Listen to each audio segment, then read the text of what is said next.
Conversaciones en el pasillo. Conversaciones en el pasillo.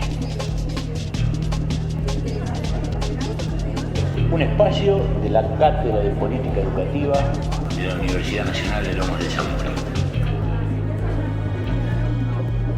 Conversaciones en el pasillo.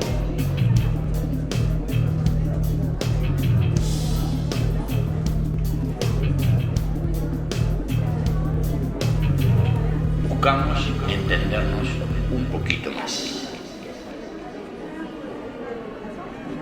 Les cuento a quienes están conectados que Dana Hirsch gentilmente ha cedido su tiempo para participar acá, bajo las gestiones de Juli y después las conversaciones que yo he tenido el gusto de tener con ella.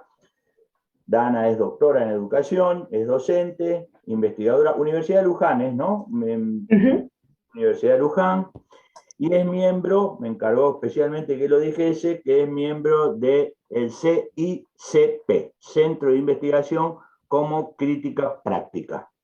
Pero además de sus títulos, Dana ha sido docente en bachilleratos populares. No sé si el término, Dana, es ¿has sido o estás siendo? ¿Continúas en bachilleratos populares? No, hasta el año 2015 milité en esa organización. Bien. En una de esas, ¿no? Porque es más bien un movimiento, así que en el Bachillerato Popular 2 de diciembre, que sigue existiendo como organización, pero yo estuve hasta el 2015. Ahí estamos. Por supuesto que el linaje, dicho esto muy respetuosamente, por supuesto, de Dana es más extenso que lo que yo estoy señalando, pero bueno, nosotros siempre presentamos a quienes vienen a este espacio como quieren ser presentados. Y no de otra manera. Les cuento, antes de empezar, dos cosas que son importantes. La primera cuestión es que con Dana acordamos concentrar la mayor densidad y volumen de análisis en las relaciones complejas entre trabajo y educación. O, si quieren ustedes, para ser más precisos y más rigurosos, trabajo y aparato escolar. Y hablamos de trabajo, no hablamos solo de empleo, sino de trabajo. Donde obviamente el empleo juega un papel importante en las expectativas y todo esto. Hola Sergio, ¿cómo va? Sergio siempre firme, abre la pantalla, es de los nuestros. Y Celina, como siempre, ahí firme como muñeco de todo.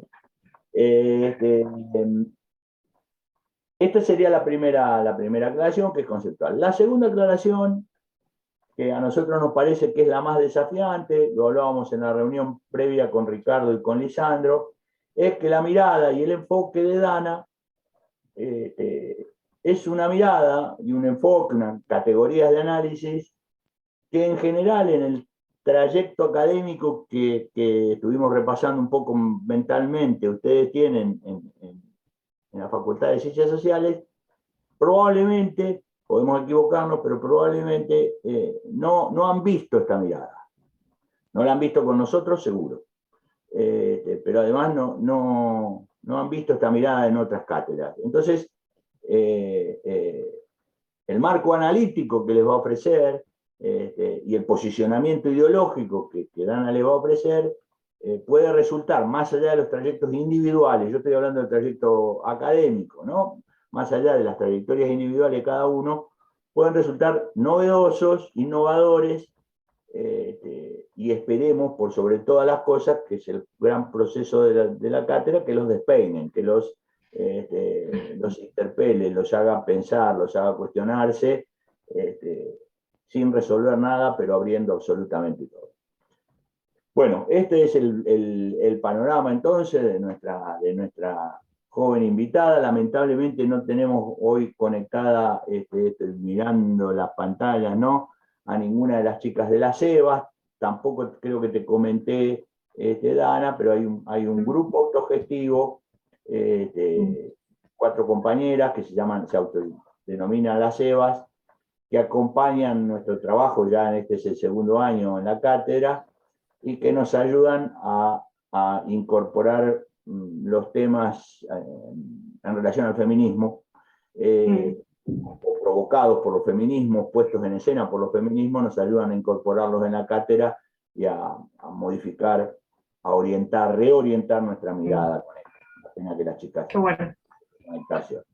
Bueno, Dana, hechas las aclaraciones, todo. Bueno, yo me mando a hablar, arranco y ustedes me van cortando, preguntando y, bueno, y vamos intercambiando. Nosotros te vamos a interrumpir seguro, dale. Perfecto. En las conversaciones que teníamos con Carlos, yo le decía que, bueno, eso, en primer lugar, a mí me gustaba dejar en claro desde el inicio desde qué perspectiva yo iba a compartir estas reflexiones. Y bueno, un poco Carlos hizo el preámbulo respecto a que tal vez es un poco disruptiva con algunas interpretaciones más generalidad. Y en primer lugar lo que podría decir es que es una perspectiva que sigue el desarrollo de la crítica de la economía política que inició Marx y que luego siguieron una serie de compañeros, de compañeras, por supuesto, y que también tiene un método particular de conocimiento que es el materialismo dialéctico. Yo esto no es que lo voy a desarrollar en profundidad, solo lo dejo planteado, y sí acerco que, dado que está en la materia, el objeto de estudio de la materia es la política educacional, lo que quería comenzar era partiendo por plantear que desde esta mirada la política educacional, y hoy vamos a estar hablando de la política educacional vinculada específicamente a cuestiones de trabajo y empleo, pero podemos decir que cualquier otro tipo de política educacional, y me animo más a decir que cualquier fenómeno educacional, no puede ser analizado si no se comprende la unidad de las relaciones políticas y económicas. Dicho de otra manera, las políticas educativas desde esta mirada son el producto, son una sanción estatal, ¿sí? Hay una regulación estatal que cristaliza, ¿no? Una serie de demandas sociales y de conflictos sociales, de luchas sobre determinados temas, pero que esa cristalización del resultado del conflicto social, o nosotros diríamos, yo diría, de la lucha de clases, no es digamos, un resultado que esté determinado simplemente por la fuerza de los contrincantes, sino que esa fuerza encuentra determinación en las necesidades materiales del propio proceso de organización social, que en nuestra sociedad eso sería el capital, ¿sí? La organización capitalista de la vida. Esto yo lo voy a desarrollar, pero sí quería primero como dejar acá un poco marcada la cancha desde dónde estoy hablando, ¿no? Cada vez que hablemos sobre el sistema educativo y las políticas del sistema educativo, lo que voy a estar planteando es que justamente incluso todo lo que podríamos decir que son las reformas educativas, bueno, son sanciones estatales al resultado de la lucha de clases, pero esto expresa necesidades materiales del propio proceso de vida humano que hoy, en la actualidad, está subsumido en la producción del capital. Así que esto acá también abro así como un paréntesis que podríamos, y lo dejo como para el momento del intercambio o para las preguntas, que esto abre discusiones, digamos, no solo con claramente, queda muy claro que abre discusión con toda la perspectiva funcionalista, ¿sí? No voy a estar hablando de la política educacional como digamos, una acción que tiene por objetivo la integración a la sociedad, ¿sí? De una integración armónica y digamos, para una división social del trabajo que de hecho puede ser armónica, ¿no? Sino claramente esa discusión está planteada, pero también es una perspectiva que discute dentro del marxismo, ¿sí? Que se separa de miradas tanto de la teoría de la reproducción como de la propia teoría crítica de la resistencia. Así que lo dejo ahí como una nota y en todo caso después profundizamos. Bueno, desde esta mirada incluso voy a retroceder un paso más porque me parece importante plantear que antes de hablar de la propia sociedad capitalista, cuando hablamos de educación y trabajo, lo que nos enfrentamos es que en realidad toda educación es para el trabajo en toda sociedad humana. ¿Sí? La educación es una acción de formación de los individuos que componen una sociedad para su participación en ella, ¿sí? Pero acá no desde un punto de vista funcionalista, justamente como acabo de plantear, sino más bien desde el punto de vista materialista, es decir, si una sociedad es la organización de la producción y el consumo, ¿no? Una sociedad es el establecimiento de relaciones sociales para organizar la producción de lo que, digamos, de los bienes, de los servicios, de todas las cosas que se necesitan para la supervivencia humana, y la organización del consumo de esos bienes, de esos servicios para la reproducción humana. De modo que toda sociedad tiene que resolver cómo va a organizar ese trabajo social y qué atributos productivos tienen que portar los miembros de esa sociedad para poder desarrollar esta organización de la producción y del consumo. ¿Sí? Por eso, a lo largo de la charla van a ver que voy a hablar muchas veces de la idea de atributos productivos, subjetividad productiva. Y eso, digamos, se relaciona estrictamente con este punto de partida, entender que la educación en toda sociedad humana no es sino la formación de los atributos, de todas las disposiciones, tanto físicas, ¿sí? Portadas en el cuerpo, como mentales, que también están portadas en el cuerpo, de los individuos, para poder ser parte de este proceso de producción y consumo, ¿sí? Que es un proceso de metabolismo social, en definitiva, ¿sí? Así como los seres vivos tienen procesos de metabolismo natural, los seres humanos, una sociedad humana en su determinación más simple, es un proceso de metabolismo social, un proceso de organización para la reproducción de la vida. Y la educación tiene por función justamente producir esta serie de atributos, de disposiciones, que la idea de atributo productivo tiene que ver con que no estamos hablando de un trabajo, no de un atributo formado por un trabajo puntual, sino para el conjunto de las necesidades de la producción social. Y cuando hablo de subjetividad productiva, me refiero a que la diversidad de atributos productivos que portan los sujetos individuales conforman, digamos, como una combinación particular, ¿no? Que en ese sentido, digamos, la idea de subjetividad productiva lo engloba. Así que, partiendo de este lugar, entendiendo que el papel de la educación en toda sociedad es la formación para el trabajo, ¿sí? Y recordando que cuando hablamos de trabajo hablamos de la unidad de la producción y el consumo, lo que deberíamos preguntarnos es, bueno, ¿cuál es la particularidad de la sociedad capitalista? Y para entender cómo, digamos, o las características fundamentales de la educación, y nosotros sabemos que el sistema educativo es la forma educativa como por excelencia de nuestra sociedad, bueno, para avanzar hacia ahí, desde esta perspectiva materialista, deberíamos partir por preguntarnos cómo se organiza la producción y el consumo en nuestra sociedad. Así que por ahí avanzo. La sociedad capitalista, lo que tiene de específico en relación a cualquier otro, es que tiene una organización de su producción, ¿sí? Y de su consumo, que es indirecta. Es decir, no hay relaciones de dependencia personal que organicen la división del trabajo social y por ende del consumo. Si nadie le puede decir a otra persona qué es lo que tiene que hacer, qué parte del trabajo social le va a tocar en suerte, ¿no? Es algo que más bien tenemos como individuos libres que somos en esta sociedad, tenemos que resolver por motus propio, ¿no? ¿Qué vamos a hacer para poder reproducir nuestra vida? ¿Sí? ¿Qué sección, qué cuota del trabajo social vamos a asumir? Es algo que tenemos que resolver solos. Sin embargo, esto es desde el punto de vista individual. Desde el punto de vista social, esa división tiene que ocurrir para que la reproducción humana acontezca. Y de hecho, acontece. ¿Y cómo sucede? Que si nadie le dice a nadie qué tiene que hacer, hay una especie de coordinación indirecta, ¿no? Del trabajo y del propio consumo. Bueno, esto sucede, y lo sabemos todos por nuestra experiencia práctica, que esta organización indirecta del trabajo social acontece en el mercado, ¿sí? Nosotros producimos algo, hasta acá hablamos en estos términos, ¿no?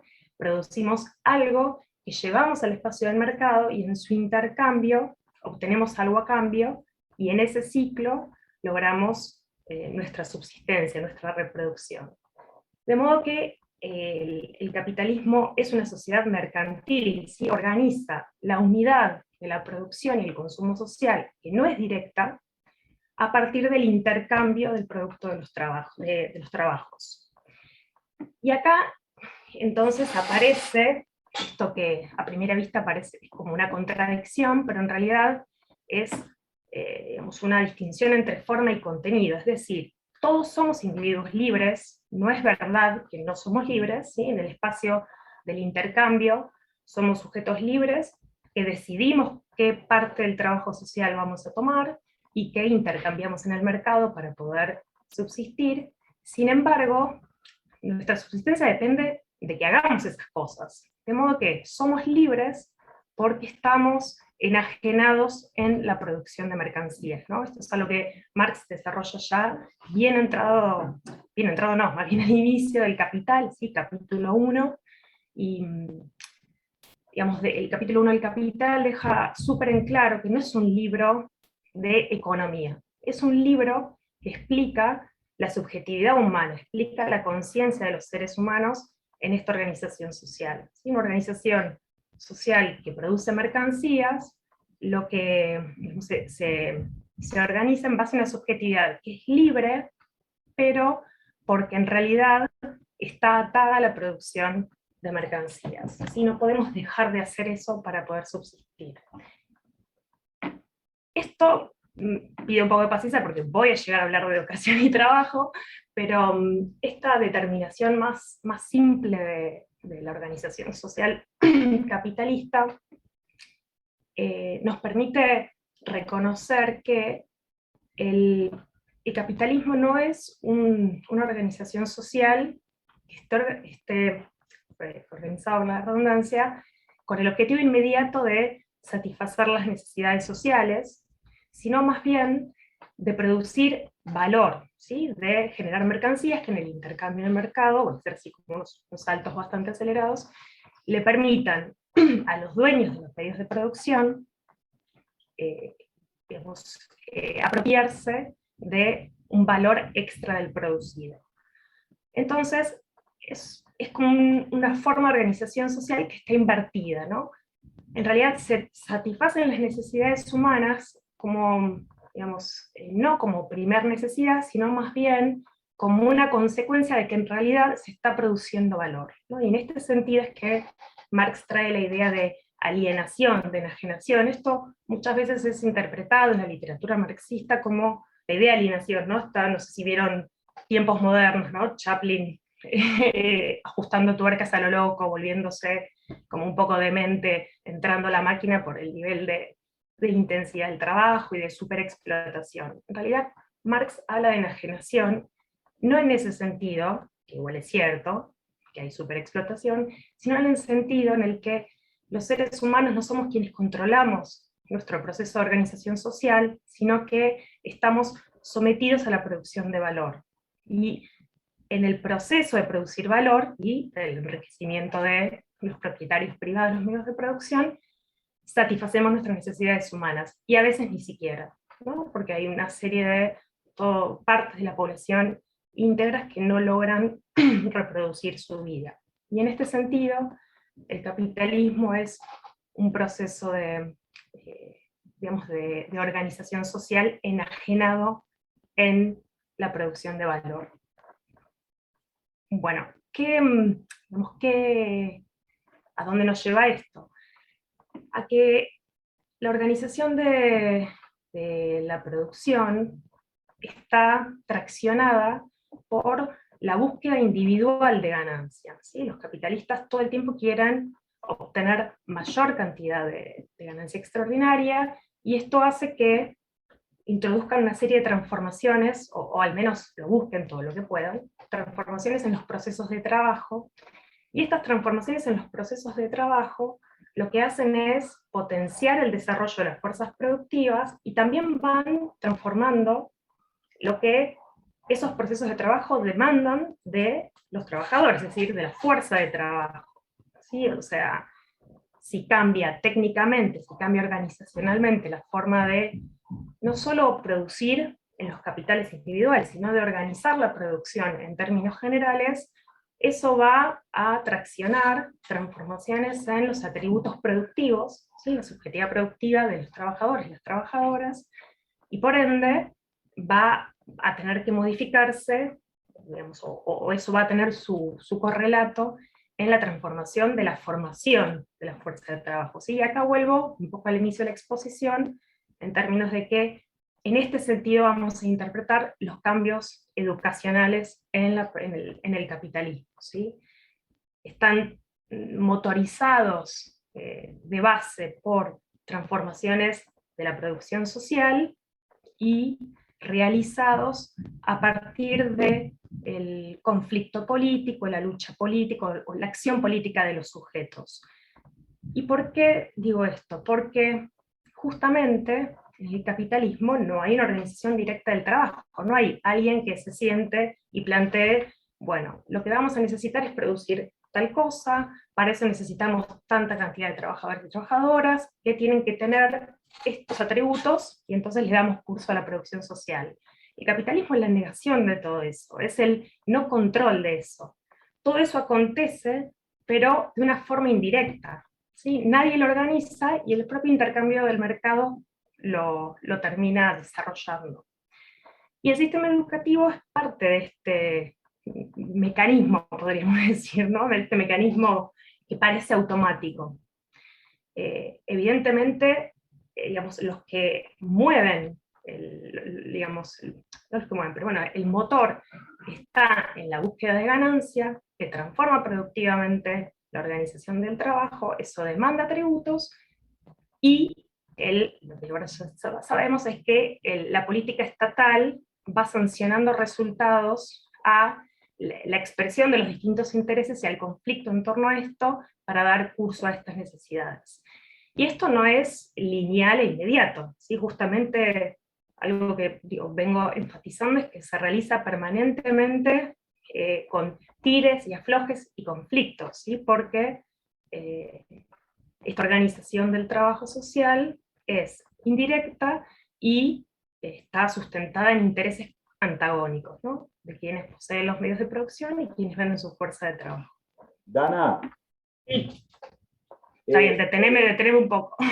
No, está bien, pero a ver, porque me parece, a mí me resultó muy claro tu planteo, espero que a los estudiantes que están escuchando también les resulte muy claro. Entonces te quiero dejar, no para que la respondas inmediatamente, eso lo decidís vos, pero sí un planteo.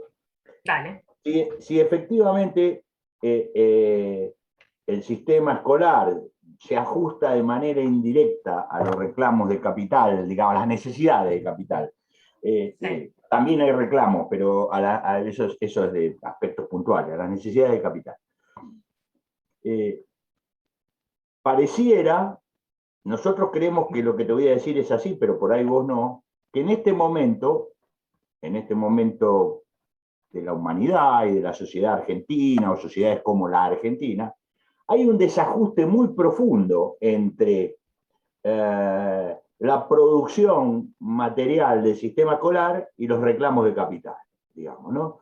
Que si bien, como vos bien aclaraste, el ajuste no es punto a punto, es indirecto y en el medio está tamizado por una cantidad de conflictos de orden político propio de la lucha de clase y de otros, incluso de la lucha de algunas disputas dentro del propio capital, esto lo agrego yo por mi cuenta, pero digamos, nosotros tenemos como cátedra el diagnóstico de que, para bien o para mal, eso, no hay un juicio ahí al respecto, pero el sistema escolar ha venido desarrollándose con una lógica que está lejana en muchos aspectos de las demandas del mercado capitalista, tanto en el aspecto productivo como inclusive en algunas cuestiones relativas al consumo. Este segundo punto sería más cuestionable. Bueno, mi idea es dejarte planteado, vos decidís cuándo y cómo lo respondés, pero a ver, ¿cuál es tu posición, tu análisis y tu posicionamiento respecto de esto que te acabo de señalar? Dale, dale, genial. Lo avanzo un poco más y lo dejo ahí anotado para un ratito. Parece súper, sí, súper interesante. De hecho, igual hago así un comentario igual breve ahora respecto a que en general en la bibliografía que aborda, ¿no?, el tema de la educación y el trabajo, es como un eje permanente el tema del desajuste, el desacople, ¿no? Como un problema permanente a resolver. Y al menos, digo, acá no me voy a meter con Argentina, eso lo dejo para después, pero sí, al menos como problema más general o, no sé, mal llamado teórico, podemos decir que, digo, habiendo hecho este reconocimiento hasta acá, lo que podemos decir de esto es que no es un problema a resolver, es un problema que en realidad es esencial a la forma mercantil de la producción. Siempre va a haber un desacople, digamos, porque no hay, digamos, la única forma, lo pongo al revés, la única forma de que no haya un desacople sería una organización consciente de la producción social. Y eso supone, digamos, que todos los medios de producción están centralizados, que se conoce exactamente qué necesita la vida humana para ser reproducida y que se lleva adelante de una forma directamente social, ¿sí? Y eso es lo opuesto al capitalismo. Entonces, lo que sí podría decir hasta acá es, siempre va a haber un desacople, va a dar la sensación de que nunca hay una articulación, porque es como si todo el tiempo estuviera como pasándose, ¿no?, de la norma, yéndose, es como que el capitalismo tiene una lógica en donde encuentra digamos, o resuelve sus necesidades todo el tiempo pasándose por arriba y por abajo de la necesidad social, ¿no? Es como hay por demás, ¿no?, hay de pocos ingenieros, entonces hacemos políticas para el desarrollo de carreras de ingenieros, uy, nos pasamos, volvemos para atrás, y así esa especie de desbalance permanente, más que un problema a resolver, eso digo, el funcionalismo te diría esto, este problema hay que resolverlo. Y gente muy bien intencionada, no digo que no, pero es en realidad, si reconocemos estas determinaciones de la propia organización social capitalista, decimos, esto es insolucionable. Podés achicar esa brecha, se pueden generar, y de hecho, cada vez hay más mecanismos para tratar de captar qué necesita la producción de forma inmediata. Esto, digamos, está en desarrollo, pero nunca puede cerrarse ese desacople estructural de alguna forma, ¿no? Déjame, Perdón, Dana, para... perdón, No, Ricky, está déjame, bien. una intervención y intervenís vos. Bien. Me parece bueno eso porque estoy seguro de que lo que acabas de señalar, todo lo que estás diciendo, Dana, muy interesante. No es que me parece bueno lo último. No, aclaremos, dijo el Vasco y le echaba agua a la leche. Pero me quise detener en esto último que dijiste porque estoy seguro, entra en conflicto con una pedagoga que estoy seguro que los estudiantes han leído mucho, y seguro que vos conocés, que es Adriana Puigros, cuando en su texto sobre historia de la educación dice que ella afirma, claro, desde una perspectiva ideológica totalmente diferente y de un marco de análisis totalmente diferente, que nunca se pudo resolver, pero lo dice como un problema, no como una descripción, que nunca se pudo resolver la tensión entre trabajo y sistema escolar. Entonces, ¿por qué traigo esto? Porque a mí me parece muy interesante el contraste entre lo que vos estás desarrollando y el planteo de Puigros, que seguramente los estudiantes más recortado, menos recortado, más a fondo, menos a fondo, han visto, han leído o han escuchado, aunque sea han escuchado. Y además porque es un discurso social circulante. Extendido, tal cual. Más allá de Puigros, más allá o más acá de Adriana Puigros. Nada, quería reforzar eso, dale Ricky que querías intervenir y yo te interrumpí. No, Dana, en principio suscribo a lo que dice Carlos, muy interesante todo lo que se va presentando. Y nada, para pensarlo quizás en términos más concretos, esto que señalabas en términos del desajuste o el desacople, quizás desde la mirada liberal se lo entiende como las leyes naturales de la oferta y la demanda, ¿no? Es un poco eso Tal que se cual. resolvería así. ¿Iría por Tal ahí? cual. Claro, está buenísimo lo que traes, Ricardo, porque digamos, y yo también, vieron que vengo como enfatizando, esto es distinto al funcionalismo, esto es distinto al funcionalismo, porque me ha pasado que cuando uno habla de esto, que la formación es para el trabajo, bueno, ¿no? Con esta serie de planteos y esto del desacople, el desajuste, como que rápidamente es como si utilizar esos conceptos, esas palabras, fueran asociados a una mirada liberal en este sentido, ¿no? Y en realidad, acá la distinción central entre esos planteos, o sea, el liberalismo económico y su versión como funcionalista para entender la propia organización social y la perspectiva materialista que estoy presentando, es que digamos, yo no estoy planteando en ningún lugar que hay nada natural en esto, no son, o sea, el capitalismo tiene leyes, sin duda tiene leyes generales, creo que el aporte de Marx es, y esto es algo que hoy está muy discutido, ¿sí? El posmodernismo ha avanzado de forma muy brutal, y se plantea que incluso tratar de entender las leyes generales que organizan la sociedad está mal. Yo eso lo recontra discutiría. Marx dice, hay leyes generales, por supuesto que hay, pero no son naturales. Esas leyes que explican el funcionamiento de la sociedad, y bueno, y hoy estamos avanzando en particularmente el campo de la educación, se explican por la forma en que se organiza materialmente la producción. Entonces existen, pero no son naturales. Los seres humanos no aportan estas relaciones y esta forma, ¿no?, de organizar la producción y de organizar la propia educación por su condición de ser humano, sino que, bueno, se trata de una forma de organizar la producción, que acá yo avancé un poco rápido, pero ¿cuál es, digamos, esa condición de organización indirecta? ¿De dónde parte? Parte de haber separado a los productores directos de sus medios de producción, ¿sí?, de la expropiación de los medios de producción de los que eran productores directos, y la apropiación en manos privadas, de lo que nosotros sabemos que son los capitalistas, y también de la eliminación de las relaciones de dependencia personal. ¿Sí? Acá esto me parece que es clave, porque es, digamos, un poco discute la idea de libertad innata. La libertad no tiene nada de innata, no tiene nada de derecho humano natural. La libertad es una condición del capitalismo. ¿Sí? De hecho, o sea, el capitalismo nos hace libres, porque nos enajena y nos ata a la producción de mercancías. Bueno, ahora me fui, pero eran dos cositas que me habían quedado como pendientes de decir, así que aproveché, pero sí, tal cual es una discusión con el liberalismo, ¿no? Es como, incluso uno podría decir, bueno, por supuesto que la oferta y la demanda están en juego, pero no tienen nada de natural. Es una forma en la que se organiza la producción de mercancías. Bueno, avanzo entonces un poco. Antes de que avance, Sí. pero a mí me parece no menor esto que señalás respecto de la libertad. Sobre todo en el caso de la Argentina, por algunas discusiones políticas que extraordinariamente se han puesto en el escenario, digo extraordinariamente por fuera de lo usual, fuera de lo ordinario, y aunque los que lo plantean son muy ordinarios, pero digo, me parece que esa discusión es muy interesante, sobre todo planteando, y seguí nomás, planteando que el objeto de análisis nuestro es la política como constructora de sentidos, mucho más que como gestión de un aparato escolar. Que por supuesto le damos importancia, pero que en el marco de análisis nuestro está en un segundo plano, no está en un primer plano la gestión del aparato escolar, que no negamos su importancia, pero elegimos otro objeto.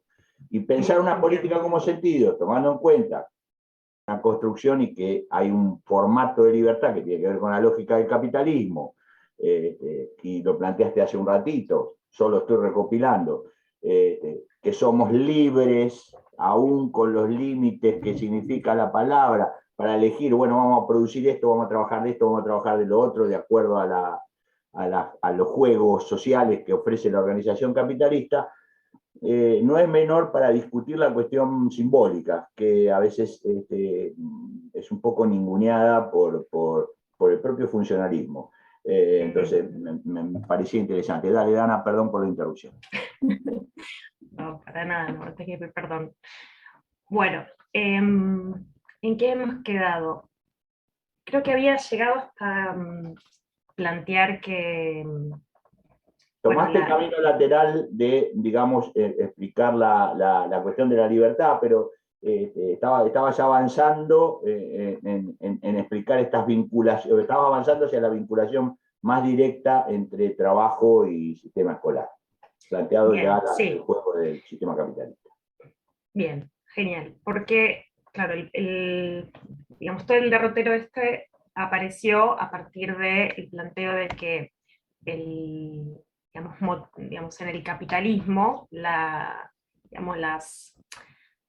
hay una permanente revolución de las condiciones técnicas de producción, ¿sí? Las condiciones de producción, que eso son técnicas, son organizacionales, motorizadas por la búsqueda de ganancia extraordinaria por parte de los capitalistas, ¿no?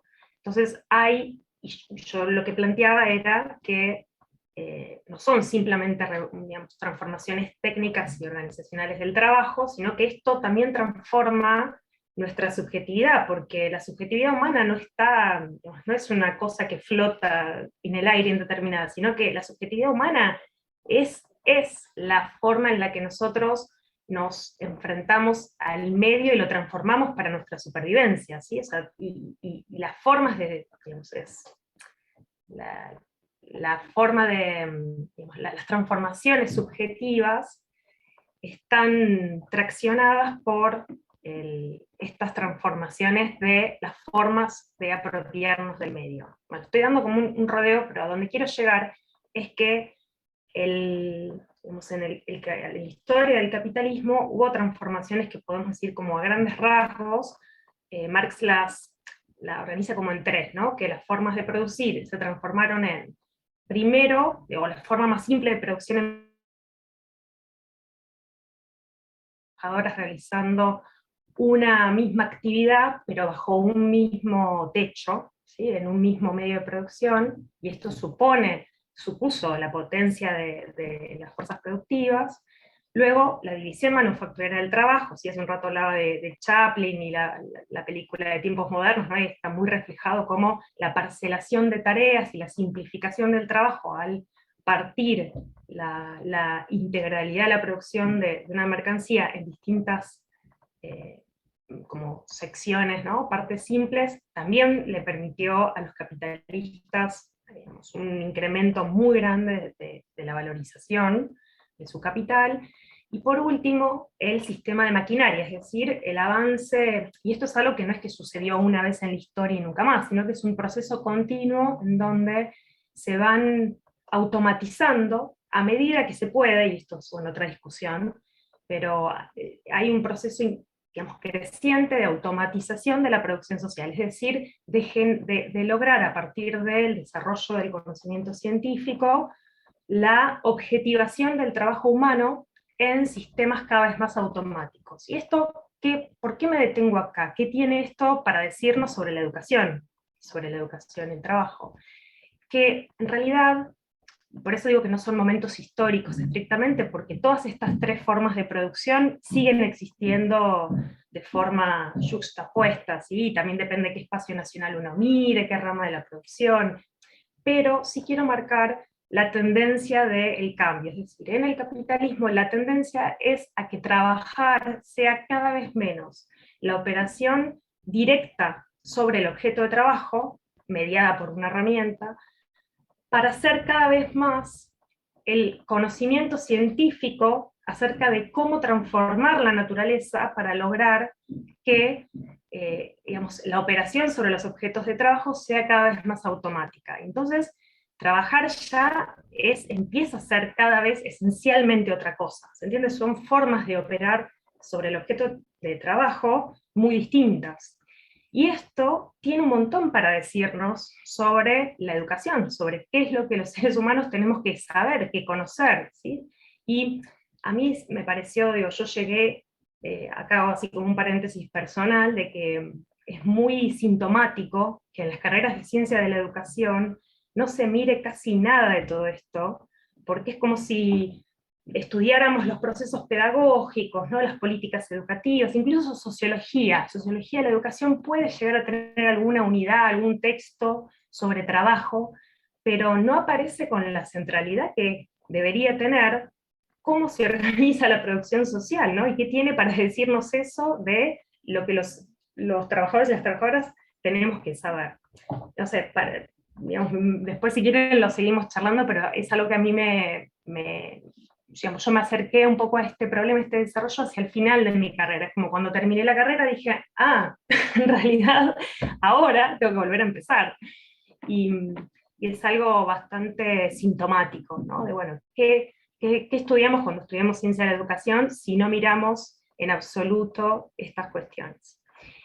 Y ¿qué pasa entonces con esta tendencia a que trabajar sea cada vez más operar, digamos, sobre, digamos, o desarrollar estas objetivaciones sobre el trabajo humano y no operar directamente en él? Bueno, esto supone que el capital va determinando una expansión de la subjetividad productiva de los trabajadores, ¿sí? Que cada vez se requieran más años de formación, ¿sí? El desarrollo de una conciencia científica, así que conoce objetivamente la realidad, supone una complejización de la formación, y aún así, no, y además, perdón, me estoy olvidando, que supone la desespecialización en algún punto de la forma de conocimiento para trabajar. ¿Sí? Lo que antes era un conocimiento muy parcial sobre cómo operar en un objeto de trabajo, ahora requiere conocimiento de tipo más universal.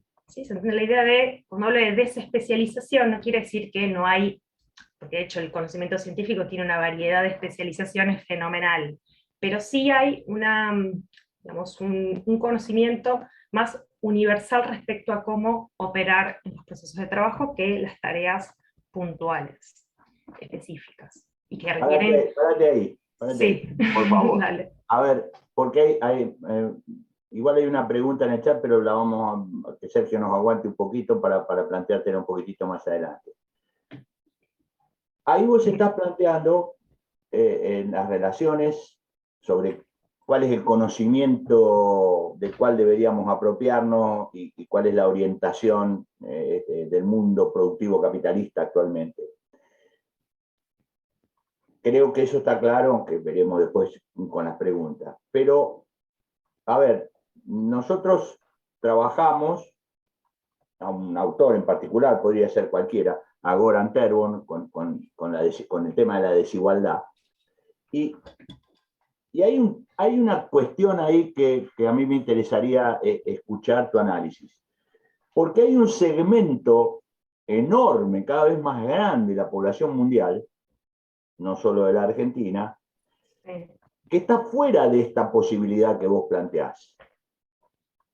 Digamos, que lo que necesita o lo que le exige la organización social es proveerse por sí mismo de los medios, llamémoslo emprendedurismo, sí importa cómo se llame, pero digo ahora para transitar rápidamente eso. Pero por iniciativa propia debe proveerse desde las formas más elementales, el mantero en un puestito, hasta alguien que tenga una parcela de campo, debe proveerse por sí mismo, digamos, la empleabilidad, la contratación por las grandes corporaciones o por pymes, lo que fuere, están fuera de sus posibilidades porque justamente el mercado se va restringiendo. Y a eso, ¿qué pasa con esta vinculación? ¿Cómo ves vos esta vinculación? Aparato escolar, necesidad de trabajo, sistema capital, con esa enorme masa de gente que es inmensa, digamos, que está quedando fuera de las relaciones tradicionales, digamos, de mirada del trabajo, el empleado, el obrero, el trabajador, cuello blanco, no cuello blanco, esas cuestiones. Eso me interesaría que desarrolles un poquito. Sí, está buenísimo lo que planteas, Carlos, porque de hecho yo recién hablaba de que lo que estamos es reconociendo una tendencia general, ¿no?, del propio capitalismo. Sin embargo, eso no quiere decir que esto se desarrolle de una forma inmediata, ¿no?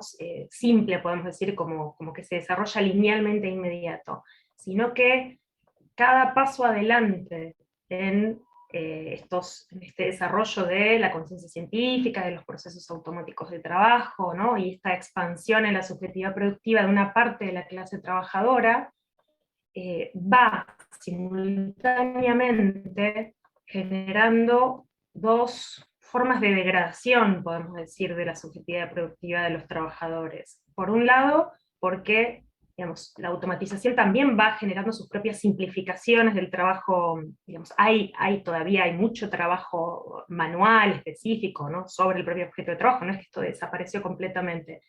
Cada paso en la automatización también va avanzando en esa simplificación, entonces hay trabajos cada vez que requieren menos atributos para ser realizados, pero también va expulsando población por fuera de los procesos de trabajo. De hecho, ninguna capitalista va a incorporar tecnología que no le permita ahorrarse trabajo vivo. Entonces, los procesos de desarrollo científico de los que estamos hablando, que se aplican a la producción, van expulsando población y van incrementando lo que Marx denominó como población excedente, ¿no?, por sobrepoblación, ¿sí?, o población sobrante para el capital.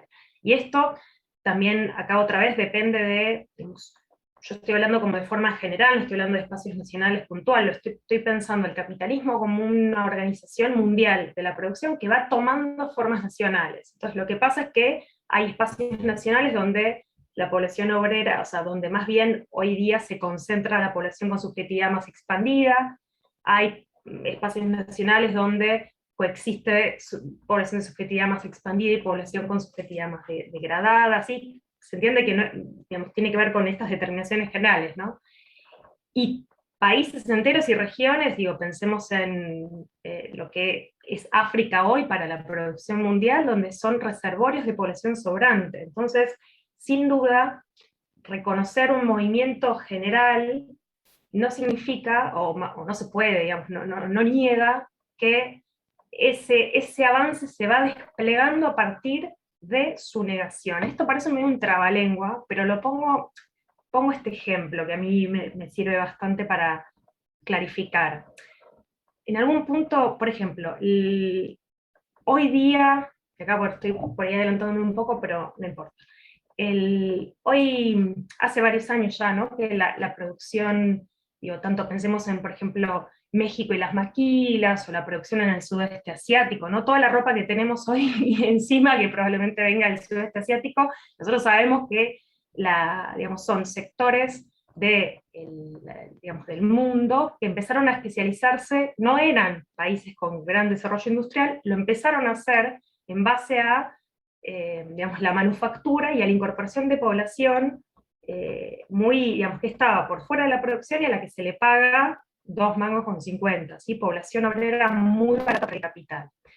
Entonces, todo ese desarrollo, incluso, digo, se sabe que, bueno, digo, el famoso trabajo infantil de Nike, es decir, trabajo manual hay a rolete hoy día. Sin embargo, el despliegue de todo ese trabajo manual, digamos, nosotros estaríamos en condiciones de afirmar que niega que en realidad hay una tendencia a que el trabajo manual desaparezca, ¿sí? Que el propio desarrollo del capital intenta eliminarlo.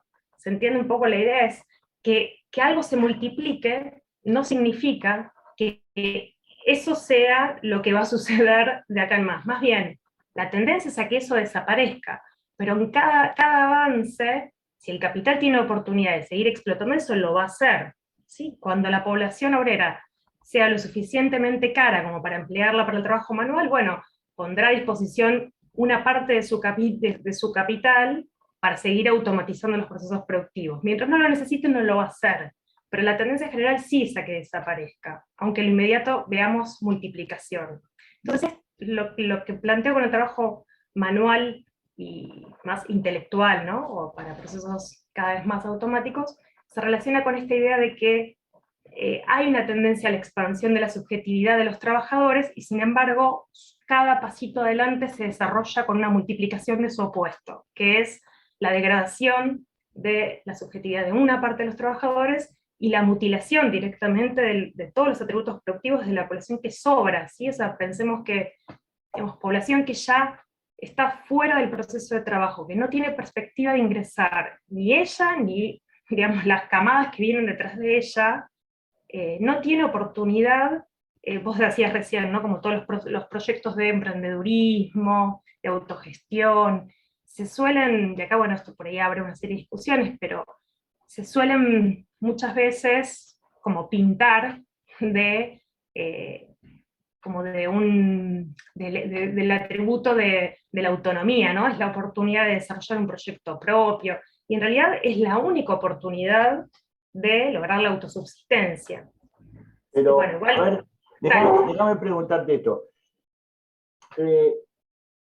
Obviamente esa población sobrante, como yo comparto esa idea, expulsada,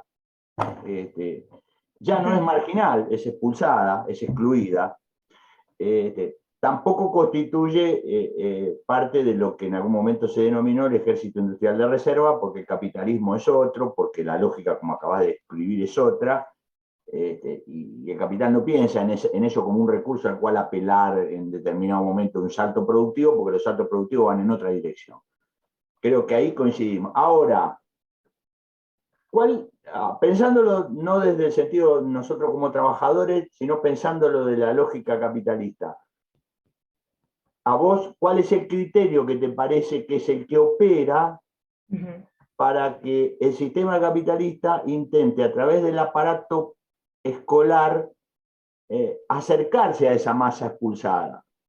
Es venderle ilusiones, es contenerlos en el peor sentido de la palabra, digamos, alguna alimentación precaria y alguna cuestión de un lugar donde estar, o hay en la lógica capitalista, más allá de que vos hablaste del principio de negación, digamos, la contradicción por el principio de negación, o te parece leer otro propósito, o no hay ningún propósito y la cosa, porque también es una posibilidad que no hay que descartarla, no hay crimen perfecto, la cosa gira en un vacío que no es difícil que no es sencillo de determinar. ¿Cómo lo ves vos?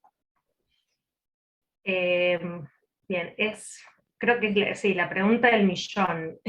Te voy a decir algunas cosas que más bien son, no sé, o sea, te voy a contestar con preguntas, o más bien con hipótesis, porque voy a dar un rodeo, si me permitís, como avanzar un poquitito más y volver sobre esto, que me parece que es como la pregunta que está, por ejemplo, hoy atrás de, bueno, ¿por qué es obligatoria la escuela secundaria en países como la Argentina, que en realidad cada vez hay más desempleo, cada vez hay más, digamos, salarios a la baja, trabajo precario, como acá hay una cosa que nos cierra, o sea, más extensión de la escolaridad y empeoramiento de las condiciones de vida, y no es Argentina, digo, es Latinoamérica de mínima, y podríamos pensar en otros países también. Entonces, me parece que sí, es la pregunta hacia la que hay que ir. Pero avanzo un chiquitín más con algo, y es que yo lo que venía planteando es que es esta tendencia general, ¿no?, de la producción capitalista, expandir la subjetividad de los trabajadores y las trabajadoras, pero desarrollándose a partir de la negación, ¿no?, en una diferenciación de subjetividades más y menos expandidas y en la producción de población sobrante. Y quería como dejar 2 o 3 puntitos claros para todo lo que sigue, que es que por un lado, o sea, esto nos va planteando, o nos va haciendo reconocer en realidad algunas determinaciones del propio sistema educativo, el aparato escolar, ¿no?, que es lo que íbamos a desarrollar hoy, y es que por un lado, lo que hace el Estado en tanto representante del capital total, ¿sí?, no como representante de los capitalistas individuales, sino más bien como garante de la reproducción de toda la unidad de la producción y consumo social, regula, ¿no?, estructura, regula, más, menos, depende del país, pero claramente está en sus manos el desarrollo del aparato escolar, del sistema educativo, para formar atributos tanto universales como diferenciales.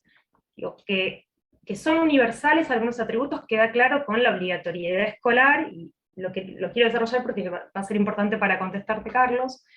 En principio el nivel básico primario, ¿no?, fue lo que fue obligatorio en casi todos los espacios nacionales, y esto cada vez más tiende a extenderse, con lo cual ya no, o sea, que en la mayoría de los países sea obligatorio, aunque sea el primer ciclo de la secundaria, y en otros como el nuestro, la totalidad del nivel secundario, nos habla de que el representante del capital total está como, diciéndonos, bueno, el capital necesita más tiempo de escolarización, ¿Por qué? Es lo que vos me estás preguntando, y ahora vamos, pero nos está diciendo eso, ¿sí?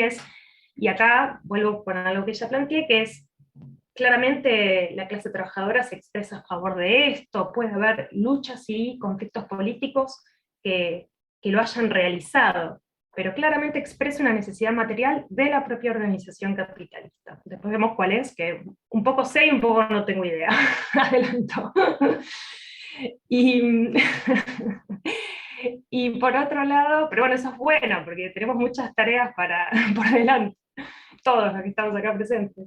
Yo ya te dije que Y valoro mucho que alguien de esta tierra diga algo, no sé, porque viste que los argentinos sabemos de todo, contestamos todo, para todo tenemos una respuesta. Que alguien diga no sé, me enamora definitivamente, así que dale, seguí nomás. bueno, bárbaro. Eh, bien, entonces la formación de atributos universales es una de las cuestiones centrales de los sistemas educativos, pero también la formación diferencial de la fuerza de trabajo, porque, bueno, hay una serie de roles sociales que cumplir, ¿no? Hay una división social del trabajo que efectivamente dijimos que nadie la organiza, pero tiene que acontecer. Entonces el sistema educativo tiene ahí un papel central en ir como distribuyendo de un modo no automático estos roles sociales. Entonces, bueno, las modalidades, la educación básica tiende a ser como más homogénea, pero a medida que se avanza cada vez hay distintos planes de estudio, modalidades, tipos de instituciones, porque acá entra a jugar que si pública, que si privada, que si... Bueno, hay una cantidad de formas de diferenciación dentro del propio sistema educativo que tiene por función generar esta digamos, formación de atributos productivos universales y diferenciales. Y bueno, y por otro lado, me parece que es central la idea de pensar que todo esto se realiza de forma indirecta. Igual es bien interesante pensar cómo hay países donde hay mecanismos para que esa distribución sea más directa que indirecta. O sea, siempre es indirecta, pero, por ejemplo, en los sistemas de cupos o los exámenes de ingreso, sí hay una cantidad de mecanismos que los estados nacionales pueden poner en juego en la forma en que organizan el sistema educativo, que van como conduciendo más o menos a la población hacia las demandas sociales, ¿no? Lo traigo porque es parte también de lo que hablábamos antes sobre el vínculo entre educación y trabajo, y cómo el Estado, como garante de la reproducción social, bueno, tiene que dar cuenta de eso. Países como el nuestro son también una especie, hay una pregunta a responder, porque es como el reino de la no regulación, ¿sí? O sea, todo es gratuito, no hay examen de ingreso, no hay cupos. Bueno, ¿por qué Argentina es así y no es asá? Bueno, es algo que lo que quiero traer hoy es no contestarlo de ninguna manera, sino plantear que el punto de partida para contestarse eso es pensar en, bueno, cómo organiza su producción la Argentina, qué demandas de fuerza de trabajo tiene la Argentina y por qué entonces estructura así su sistema educativo, ¿sí? Para contestarlo habría como que arrancar desde ahí. Y bueno, y esto en realidad lo quería como dejar planteado porque lo que vos preguntas, Carlos, es bastante enigmático en cierta medida. En algún punto, digo, acá hay varias cuestiones, digo, hay toda una corriente que es la teoría del credencialismo, por ejemplo, que lo que plantearía es que en realidad arranco por otro lado. Una de las corrientes, por ejemplo, más extendidas es la de la posición de Braver, que Braverman es como el exponente, ¿no? Pero es la teoría del deskilling, de la degradación, ¿no? Lo que van a plantear en general, están pensando en la transformación productiva más bien vinculada a la división manufacturera del trabajo, ¿no? La idea de la parcelación de las tareas, de que los trabajadores cada vez tienen tareas más simples para realizar, y en alguna medida, por decirlo así muy rápidamente, la tendencia en el capitalismo sería al embrutecimiento, a la degradación de la formación de los trabajadores, y también a la producción de población sobrante. Entonces, como la tendencia es la degradación, pero en lo inmediato uno ve que cada vez hay más población adentro de la escuela, que cada vez la obligatoriedad escolar es más alta. ¿Cómo se explican eso? Bueno, básicamente, y Braverman lo pone en su famoso libro de Trabajo Monopolista y Capital, es una estrategia de contención de población sobrante, ¿no? Esa es como una posición. El sistema educativo lo que hace es mantener a la población joven, sin perspectivas, estudiando, mantenerla ahí. Bueno, el sistema educativo, además de que no es una cuestión de tiempo, sino que hay una serie de estrategias, ¿no?, de generación de consenso. Además, bueno, es una política, ¿quién va a estar en contra de que la población estudie? ¿No? Y hay una serie de estrategias discursivas en torno a eso que podrían ser entendidas como contención, que es, bueno, están estudiando para progresar en un futuro. Bueno, Braverman dice, todo esto es zaraza, es contención de población sobrante. Entonces no ve ninguna potencia en el propio desarrollo del capitalismo, más bien es como una especie de interpretación de civilización, no es barbarie, no quise decir eso, sino es como revolución o barbarie, ¿no? Si no se transforma esta forma de organización social, en realidad esto tiende directamente a la degradación. Y más años de escolarización es así, es una estrategia de contención de la sobrepoblación. Después, otra posibilidad es la de, digamos, la que tira la teoría del credencialismo, que lo que analizan es más bien la competencia en el mercado de trabajo, ¿no? Lo que dicen es, bueno, en realidad en el capitalismo siempre va a haber como una pulsión por estudiar más años, o los trabajadores y las trabajadoras van a tener que estudiar cada vez más cantidad de años, porque en la competencia en el mercado de trabajo gana el certificado más alto. Entonces, los capitalistas lo que hacen es tomar esos certificados como señales para la selección de trabajadores, pero no identifican que mayor cantidad de años de estudio tenga una relación con mayor demanda de formación para esos procesos de trabajo. ¿Se entiende? Es como que la población tenga más credenciales o más altas, ¿no?, credenciales educativas cada vez más altas, no nos dice nada de los cambios en la producción o de las demandas de formación de esa producción, porque en realidad es algo que responde a la competencia en el mercado de trabajo. Y no puede decir, bueno, cuanta más población sobrante hay, más credenciales altas hay que tener. Hay un autor que vos seguramente conocés, que es Iván Illich, que señala, digamos, que ese credencialismo termina degradando la credencial que, digamos, si todos acceden a algo, ese algo tiende a perder valor, digamos, y entonces hay que... El ejemplo claro son los postítulos hoy en las universidades, digamos. Ya el título de grado es casi como pasar de jardín a primaria. Ya ahora tenés que tener un doctorado o lo que fuese, y luego vendrá el postdoctorado y luego no sé qué vendrá. Dana, está interesantísimo. Yo no quiero que te quedes nada sin decir, pero para poder conversar un poquito, a ver si los estudiantes, hay una respuesta pendiente. Dale. Si querés decir algo o pasamos A ver. Carlos, perdón, ver, si me permiten, para que no se pierda esto último que dijo Dana, que me resulta clave para pensar educación y trabajo en cómo se está hablando en estos términos. Pensé, Dana, en esto que dijiste último, en cómo hoy está la demanda de programadores, programadoras, que ahí hay una cuestión, no sé si me están escuchando, creo que se me cortó. Ahí se escucha, ¿sí? En esta demanda de programadores, programadoras, en la cual existen carreras universitarias, existe una formación hace muchísimo tiempo de larga extensión, como por ejemplo ingeniería en sistemas, y hoy el mercado capitalista como no requiere eso, no quiere eso, quiere rapidez y quiere gente que pueda producir eso, y que con cursos de 6 meses, de un mes, de una semana, las mismas empresas, las mismas corporaciones están brindando esos cursos para tener trabajadoras, trabajadores. Es interesante en esto porque, como vos decís, el título en sí no tiene una relación directa con el conocimiento que requiere esa producción. Porque, ¿cómo puede ser que en un curso de 6 meses ya puedas trabajar de eso cuando existía la carrera de ingeniería en sistemas, ¿no? Sí. Eso, claro, digamos, hay cosas que uno puede como plantear de forma general y luego hay análisis que hay que hacer de forma concreta en cada espacio nacional específico, con una serie de características, ¿no? Porque, digo, yo después voy a tomar la pregunta del chat, pero para profundizar un poquito sobre esto me parece importante.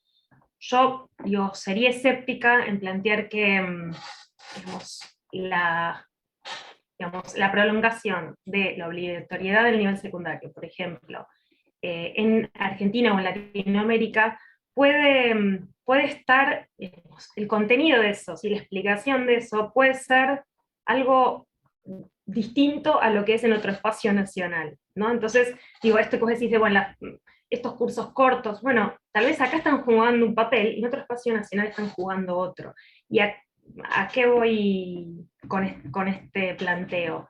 Que yo creo que sin duda, como para también, digamos, dejar un poco clara mi posición, porque recién planteé como la teoría del skilling, la teoría del credencialismo, yo no, digamos, aún con poca certeza sobre a qué responde esta prolongación de la escolaridad con un deterioro de las condiciones de vida tan profundo, yo no adscribo esas teorías, y lo que sí creo es que hay que avanzar en análisis más específicos, porque sin duda que el capitalismo necesita una escolaridad más prolongada porque los procesos de trabajo lo demandan.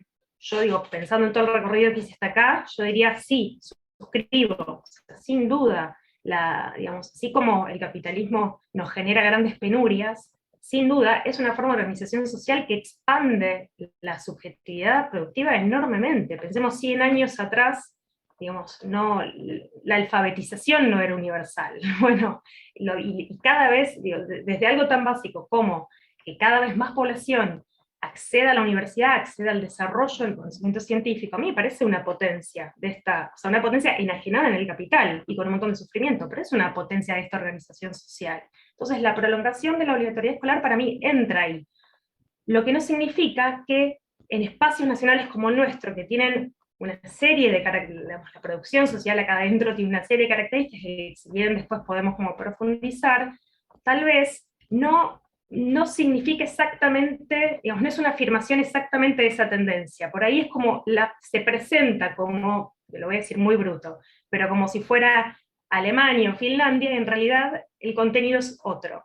Y hoy tal vez sí sea digamos, entra una porción de los trabajadores en Argentina, tal vez sí necesitan terminar su escolaridad, y la otra tal vez no, y tal vez sí esté, digamos, cumpliendo un papel principalmente de, digamos, contención de población sobrante. ¿Se entiende? Es como la misma cosa puede ser en distintos espacios de la producción global, puede tener por contenido otra.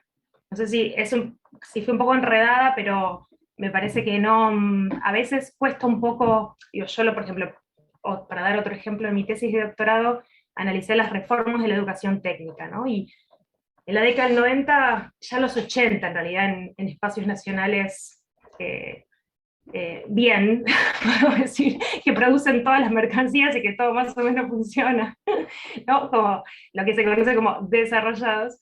La idea de la formación por competencias, la modernización, ¿no? de la escolaridad, la idea de que, bueno, cada vez iba a haber procesos de trabajo más automáticos y que se requería como una formulación del currículum. Bueno, y que incluso la formación tenía que ser más desespecializada, ¿no? Que la idea de que se desarrolle un conocimiento científico menos de formación particular. Eso, acá en Argentina, digamos, fue explicitado del mismo modo que en espacios nacionales, donde la producción industrial era completamente diferente que acá.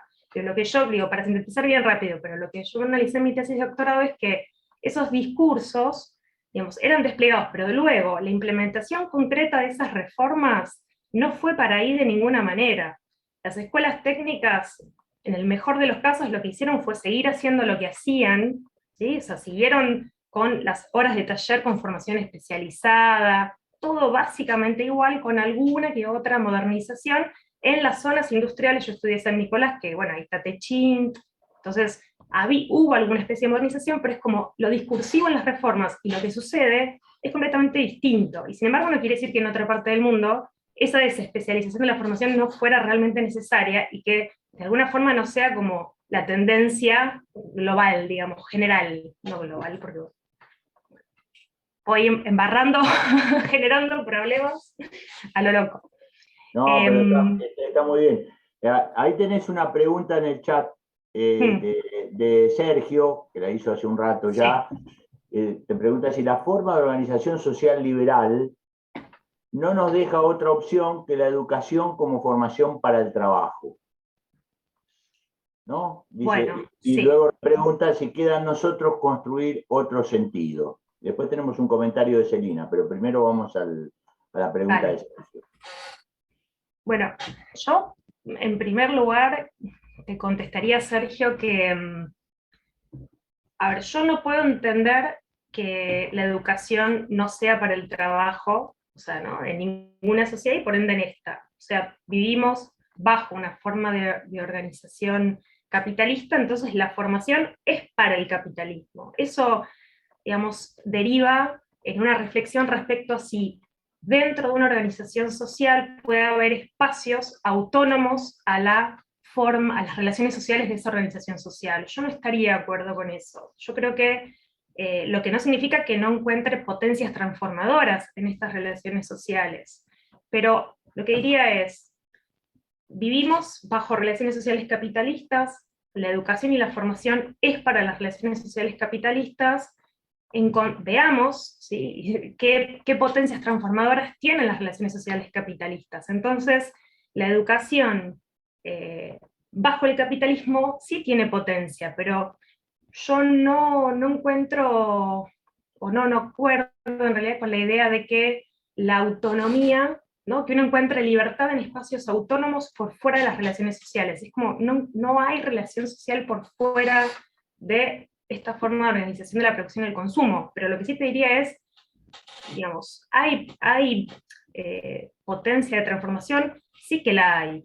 Primero porque, digamos, el punto es reconocer que esa potencia transformadora está está enajenada en el capital, pero claro que la tenemos. Por un lado, digamos, lo que vengo desarrollando respecto a las transformaciones productivas, a mí me parece sumamente revolucionario, ¿sí? Y lo uso hasta polémicamente, porque no es que por un lado está la transformación de los procesos de trabajo y por otro lado está nuestra conciencia, y que entonces hay que desarrollar una conciencia que transforme la realidad. Yo creo que es más bien al revés, ¿sí? Nuestra subjetividad y el hecho que nosotros estemos acá discutiendo todas estas cosas, que nos hagamos estas preguntas, que se nos ocurra superar esta forma de organización social, es producto de esta organización social y no de otra.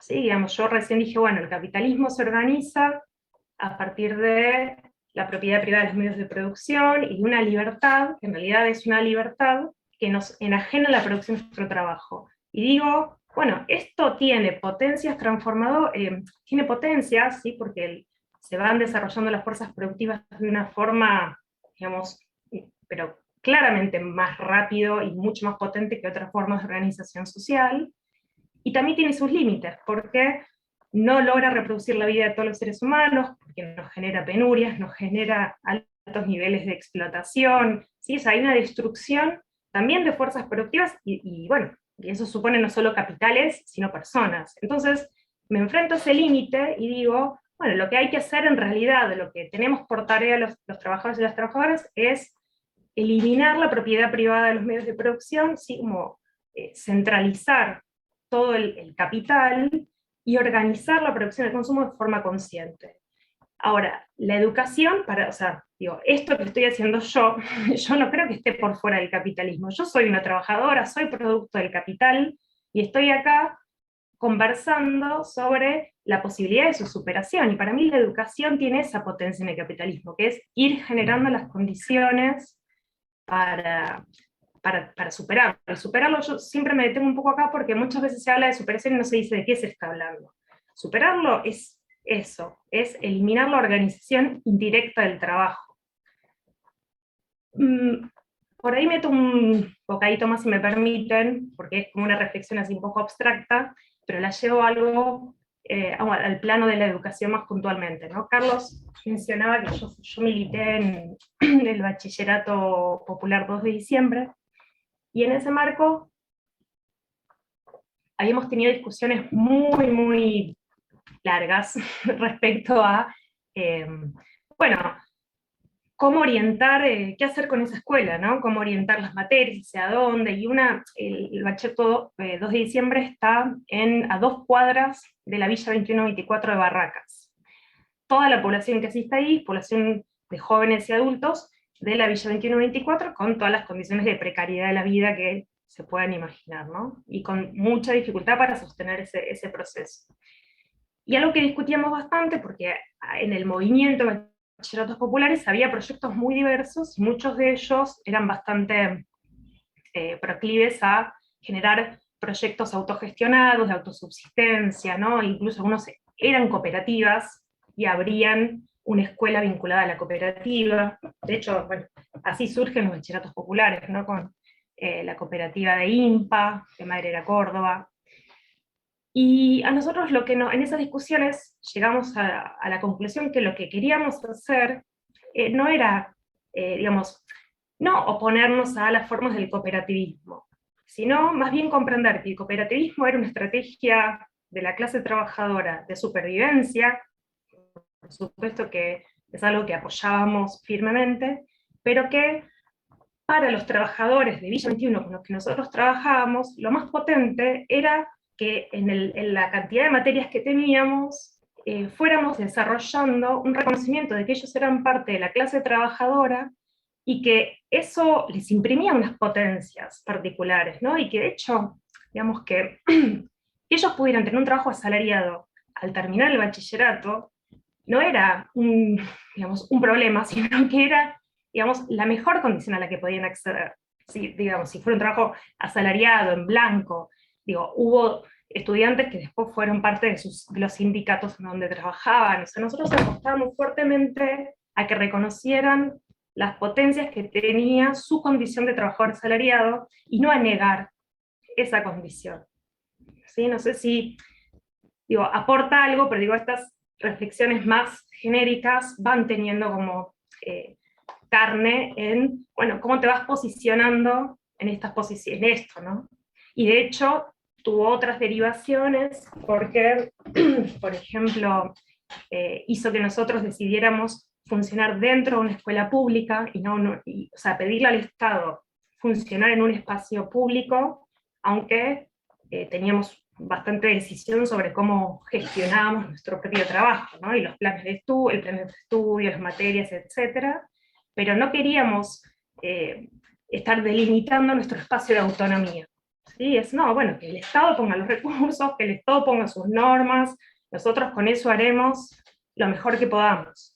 Pero estábamos muy posicionados en la idea de que autonomía no es igual a libertad. De hecho, los espacios autogestionados están tan subsumidos en la enajenación al capital como como los estatales, o como los privados.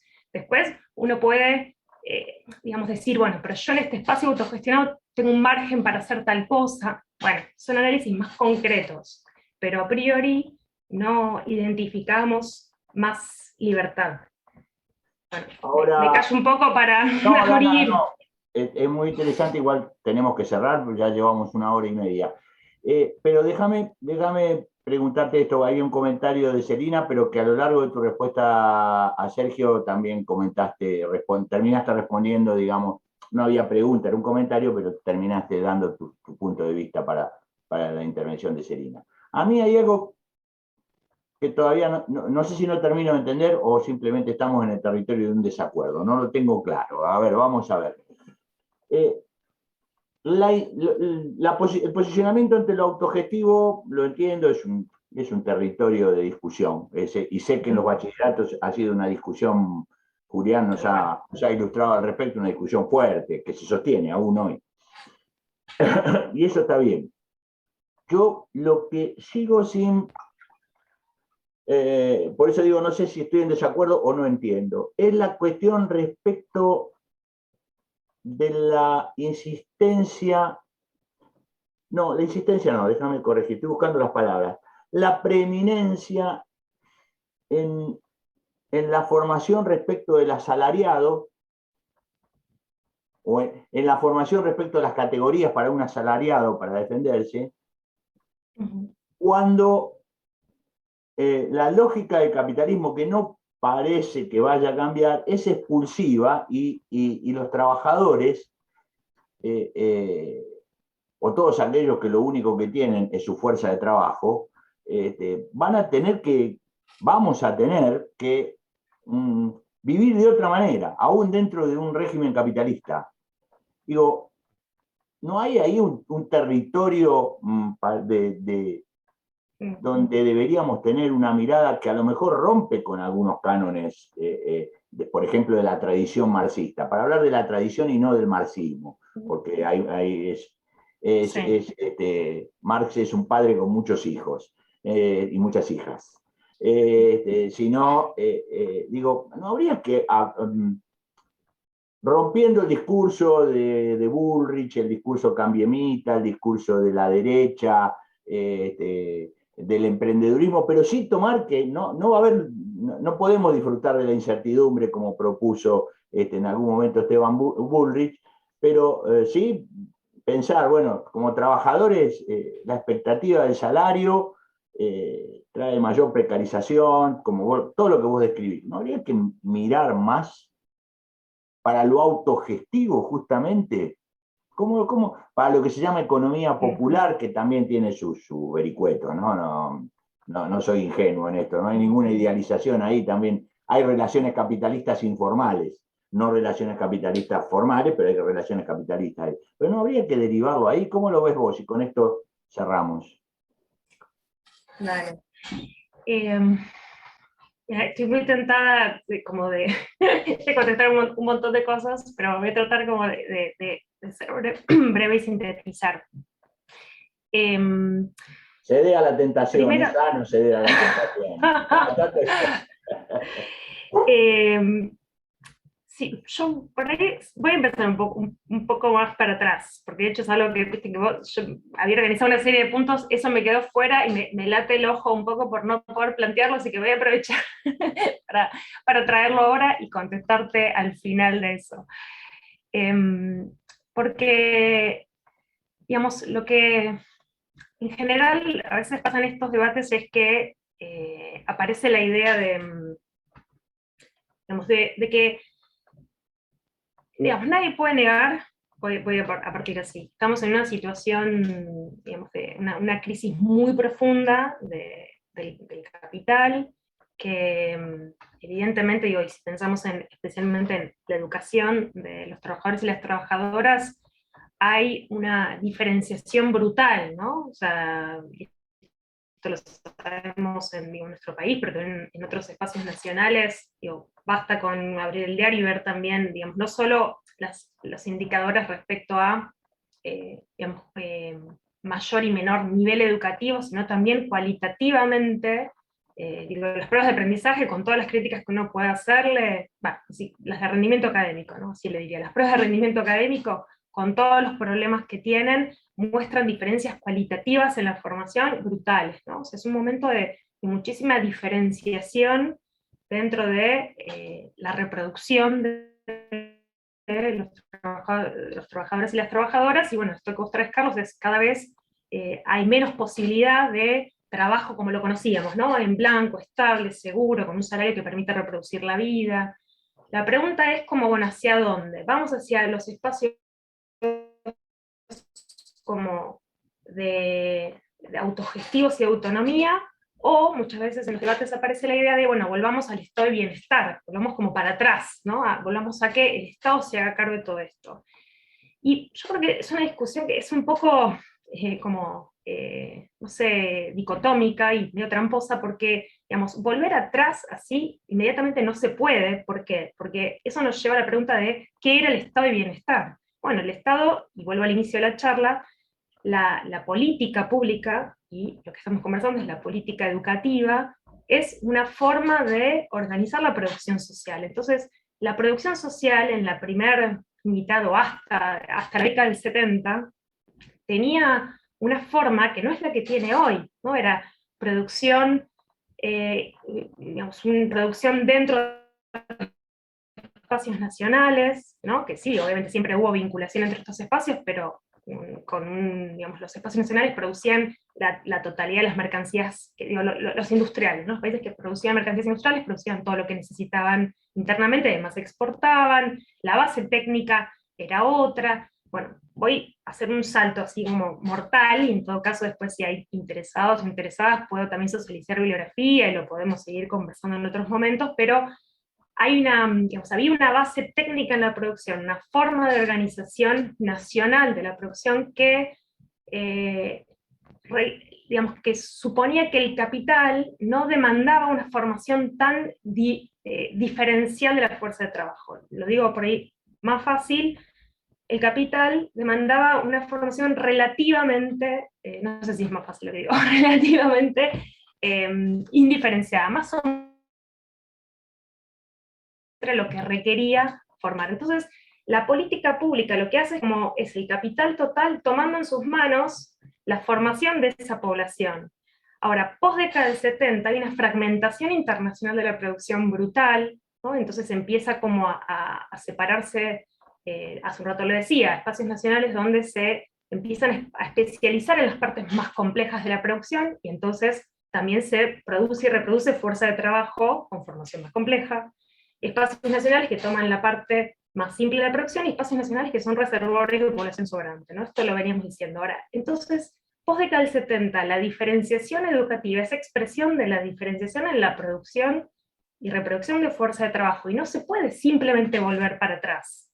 Ahora, ¿eso quiere decir que entonces la solución es generar espacios autogestionados? Yo diría, o sea, digamos, no digo que, habría que pensar qué es eso. O sea, eso es que la escuela, porque de hecho, por ejemplo, la reforma de la secundaria del futuro en Ciudad de Buenos Aires, digamos, de la gestión del macrismo, proponía fuertemente esto. O sea, de hecho es algo que está en marcha en varias escuelas, es que el último año de la escuela secundaria esté dedicado a proyectos de autogestión y de experiencias laborales. No, podemos, bueno, ¿qué? Entonces la escuela tendría que derivar hacia ahí. Yo sería un poco escéptica de eso, ¿no? O sea, sin duda, no sé cómo podemos como clase garantizarnos la subsistencia cuando el capital puja tanto o no puja, sino que va generando excedentes de población sobrante tan grandes. Yo tendería a defender, digo, lo que me parece más potente en principio es defender una escuela con una formación lo más integral posible, porque creo que como clase trabajadora, si buscamos, digamos, súper especialización, es un problema, porque después como vendedores de fuerza de trabajo vamos a tener un problema. La autogestión total también es un problema, porque la autogestión no te exime de que en realidad, digamos, ¿qué sería la autogestión? Producir algo para poder venderlo en el mercado y poder comprar otras cosas que te permiten subsistir. Entonces ahí empiezan a generarse choques, porque es digamos, un espacio autónomo, más o menos autónomo. Igual tenés que producir algo que sea, digamos, el producto de tu trabajo tiene que ser intercambiable por otros, y eso te subsuma inmediatamente a la propia lógica de la acumulación.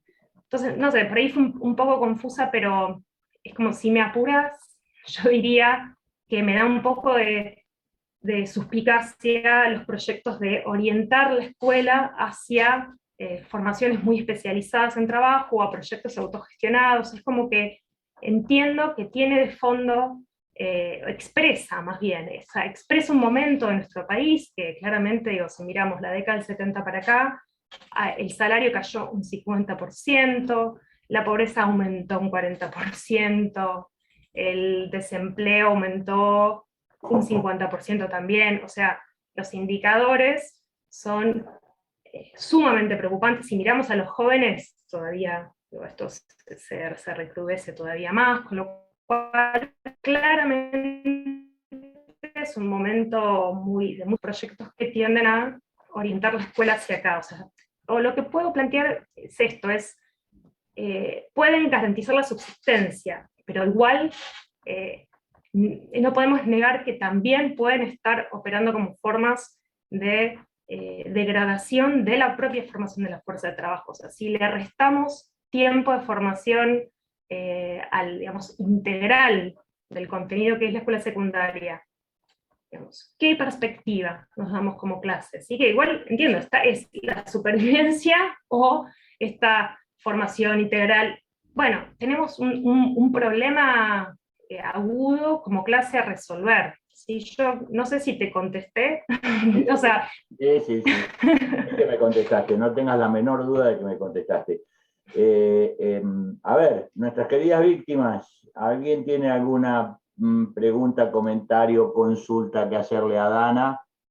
Si no, la vamos a liberar de esta tortuosa convocatoria nuestra. A ver, Eliana puso en el chat, es un comentario: cada vez hay menos trabajos y piden más estudios para poder trabajar mejor. A la vez, quienes desean seguir estudiando y trabajando encuentran muchísimas trabas laborales. Muchas empresas dicen dar oportunidad de continuar educándonos, respetando días de estudio y horarios a convertir, pero en la práctica es mentira, ya lo creo. Los estudiantes ya nunca, es raro, salvo los que laburan en el Estado, es raro que un estudiante te pida un comprobante porque tiene que dar examen, simplemente porque a una persona no le dan bola, digamos, es así. Utilizan esta ilusión para atraer a jóvenes y pagarles menos con la promesa de un trabajo part-time. Conversaciones en el pasillo. Buscamos entender un poquito más.